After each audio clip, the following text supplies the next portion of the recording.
presenting by Deep Music। नमस्कार दोस्तों, नए नए छत्तीसगढ़ी गाने सुनने और देखने के लिए हमारे दीप म्यूजिक चैनल को अभी सब्सक्राइब करें और बेल आइकॉन के बटन को क्लिक करें।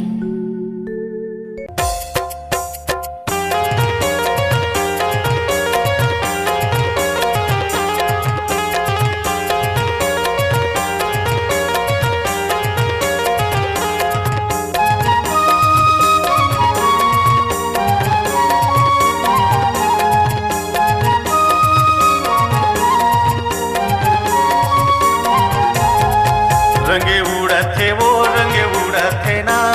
फागुन के धुनिया ताल माँ मने झूमथे गा मने झूमथे ना फागुन के रंग लाल लाल माँ रंगे उड़थे वो रंगे उड़थे ना फागुन के धुनिया ताल माँ मने झूमथे गा मने झूमथे ना फागुन के रंग लाल लाल माँ फागुन के धुनिया ताल माँ वो फागुन के धुनिया ताल माँ फागुन के धुनिया ताल माँ वो फागुन के धुनिया ताल माँ होली है रंगे उड़थे जी रंगे उड़थे ना फागुन के धुनिया ताल माँ रंगे उड़थे जी रंगे उड़थे ना फागुन के धुनिया ताल माँ मने झूमथे जी मने झूमथे ना फागुन के रंग लाल लाल माँ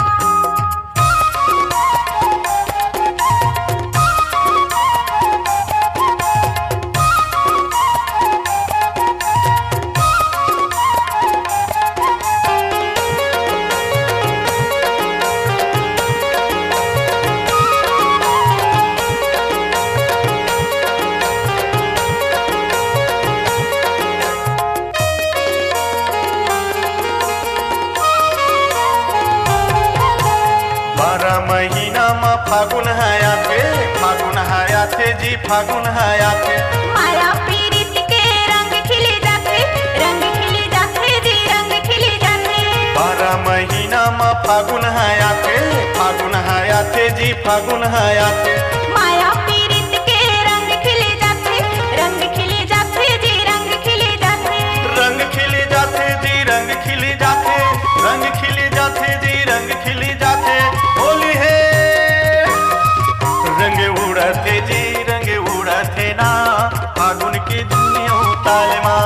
मने झूमथे जी मने झूमथे ना फागुन के रंग लाल लाल माँ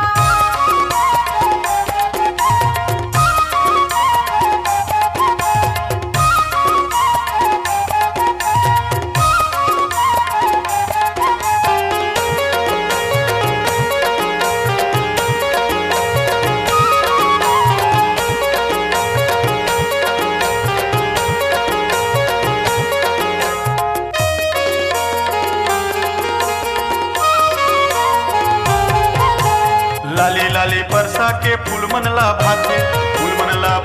जी फूल मन ला भाते ए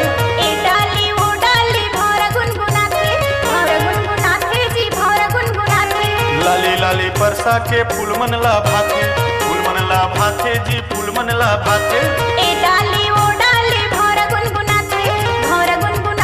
जी भौरा गुनगुनाते भौर गुनगुनाथे जी भौर गुनगुनाथे भौर गुनगुनाथे जी भौर गुनगुनाथे होली है भौरा झूमाथे ना मस्त मस्त कली के बयार माँ भौरा झूमथे जी भौरा झूमथे ना मस्त मस्त कली के बयार माँ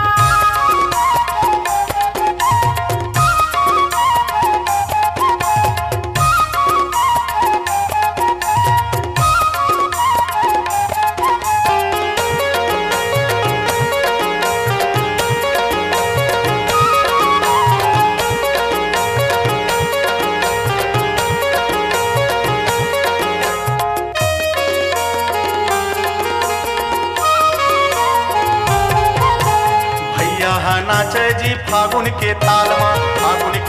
में जी फागुन के ताल में भौजी हा नाचे जी फागुन के ताल में जी फागुन के ताल में संगी संगवारी नाचे फागुन के ताल में जी फागुन के ताल में गुलाल लगा मैं जी माया यो प्यार माँ माया यो प्यार में जी माया यो प्यार माँ रंगे गुलाल के तिहार माँ, रंगे गुलाल के तिहार माँ होली है। रंगे उड़ते जी रंगे उड़ते ना फागुन के धुन और ताल माँ। मने झूमत है जी मने झूमत है ना फागुन के रंग लाल लाल माँ। फागुन के धुन और ताल माँ वो, फागुन के धुन और ताल माँ, फागुन के धुन और ताल माँ वो,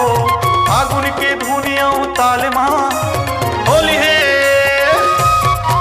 रंगे उड़ते जी रंगे उड़ते ना फागुन के धुन और ताल माँ। रंगे उड़ते जी रंगे उड़ते ना फागुन के धुन और ताल माँ। फागुन के धुन और ताल माँ, फागुन के धुन और ताल माँ, फागुन के धुन और ताल माँ, फागुन के धुन और ताल माँ, फागुन के धुन और ताल माँ, फागुन के धुन और